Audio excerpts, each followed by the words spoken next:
Multiplier les points de contact pour faire plus de ventes, ça veut dire quoi? Multiplier les points de contact pour faire plus de ventes. Mieux vendre, ou en tout cas mieux vendre dans le temps. Alors multiplier les points de contact, ça veut dire utiliser différents formats, différentes sources, différents moyens. Ça va du réseau social au téléphone, au mail, à tout ce que tu veux. Au site internet, aux articles de blog, aux vidéos YouTube, à tous ces trucs-là. Et en fait, on va dire que alors le truc dans lequel il ne faut pas se noyer, tout le monde se noie là-dedans, et malheureusement il y a des priorités, après chacun les siennes, hein, chacun tente ce qu'il veut. Moi je vous donne en tout cas ma manière de voir les choses, en tout cas pour la vente. Multiplier les points de contact, c'est quoi? C'est que si je devais te dessiner une toile d'araignée, la toile d'araignée idéale du parfait système de vente, c'est quoi? C'est un système de vente qui est après présent partout, dans lequel tout est relié. Tu as fait des vidéos YouTube, elles sont super bien faites, elles amènent sur ton site, qui lui a des articles de blog, qui lui renvoie des liens qui sont sur des ressources ou des guides à télécharger, qui lui renvoie des liens qui sont sur ta chaîne YouTube. Et en fait, c'est cette espèce de toile d'araignée dans laquelle peu importe où tu vas, tout est lié. Ça te renvoie sur les réseaux sociaux dans lesquels tu publies, mais tu publies, ça renvoie aussi sur ton site, à certains articles de blog.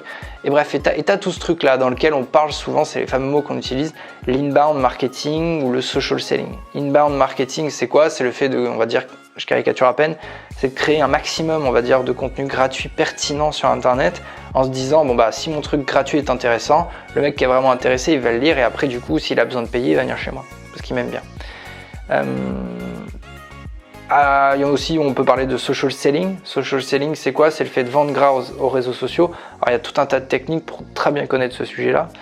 Mais en gros, voilà, c'est le fait d'aller soit discuter avec des personnes, soit le fait de publier, le fait d'interagir pour qu'on voit. Alors, encore une fois, c'est la visibilité qui crée l'opportunité commerciale. Ça, c'est très bien et le social selling permet ça. C'est la visibilité qui crée l'opportunité commerciale. Après, malheureusement, en fait, c'est tellement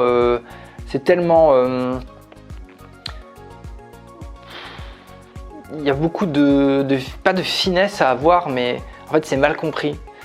C'est souvent mal compris. Ouais. Parce que malheureusement, ça, c'est des techniques. C'est vrai que c'est pas le sujet de la question, mais bon, ça me tient tellement à cœur, allez, j'y vais quand même.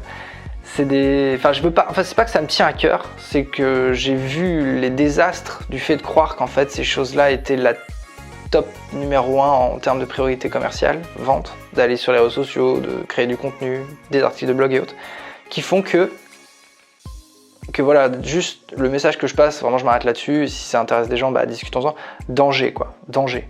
Danger parce que c'est long, parce que ça demande une énergie de dingue et parce qu'en fait c'est pas la priorité.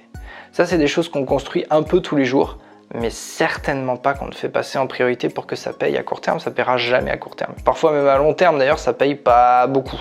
C'est vraiment à très long terme et si on a été bon, que oui là on a quasi la garantie que ça paye. Mais très long terme, c'est pas 6 mois, hein. C'est plus long que ça. Hein. Donc malheureusement la plupart des gens s'arrêtent au milieu. Bref, multiplier les points de contact pour faire plus de ventes, c'est ça.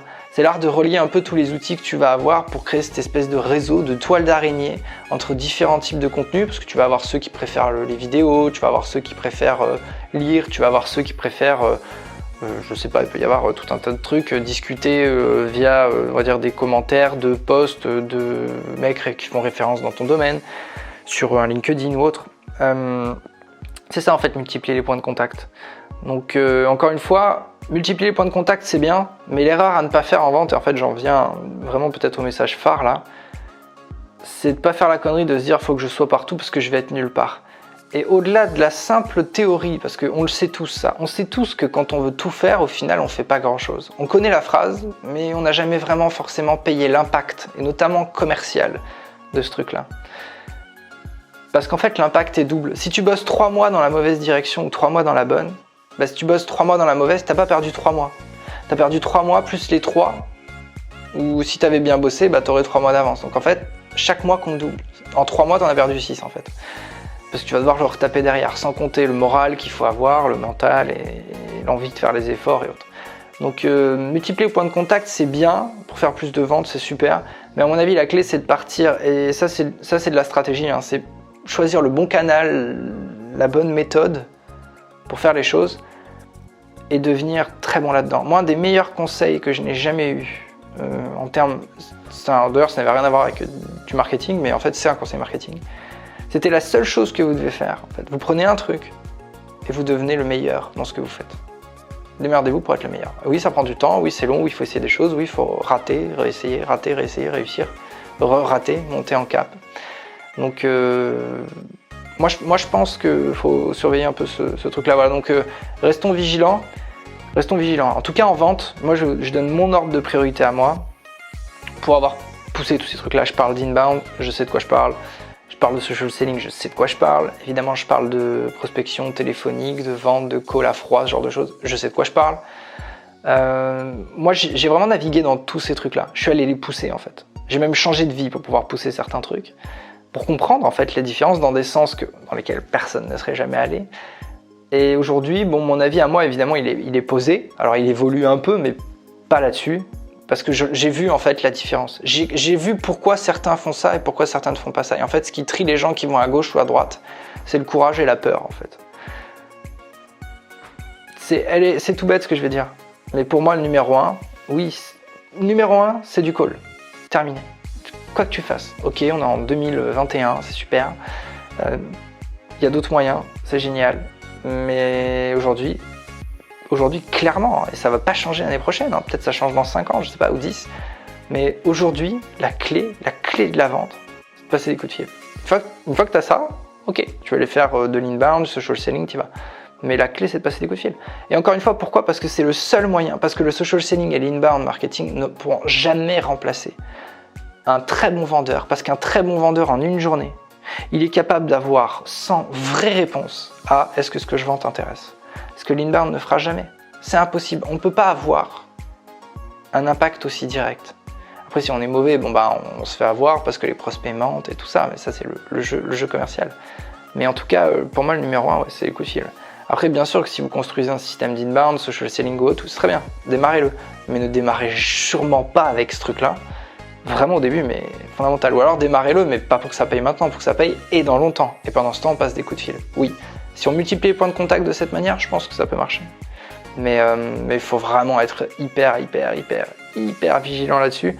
Parce que là, le fait de se ramasser, c'est comme si vous étiez sur un sol mais ultra glissant, avec des chaussures qui glissent et qu'on avançait en fait. En gros, c'est ça. Donc ne pas se ramasser. Et puis les dangers viennent dans tous les sens, hein, parce que vous entendrez de tout et de rien. Évidemment, il y a ceux qui vendent de l'inbound. D'ailleurs, la plupart des gens en fait qui vendent de l'inbound et du social selling, ce sont des gens en fait qui n'ont jamais, qui ne savent pas prospecter à froid, quoi, et qui ne savent pas faire ça. Donc forcément, c'est ce qu'on vous vend, parce que c'est plus facile, disons-nous la vérité. On est derrière son écran. Quand on est derrière son écran, bah c'est facile. Envoyer un message, envoyer un mail, espérer que ça va fonctionner, tout ça. C'est plus compliqué hein, d'appeler quelqu'un et de l'avoir au téléphone en lui disant voilà ce que je fais, ça t'intéresse. Oui, non, allez vous faire voir. Bon, ok. Et de bosser là-dessus. Maintenant, après, encore une fois, courage et la peur, c'est ce qui différencie. Voilà, donc je sais pas si ma réponse était incroyable, je suis pas sûr, mais il y a sûrement 2-3 choses que les gens pourront peut-être récupérer.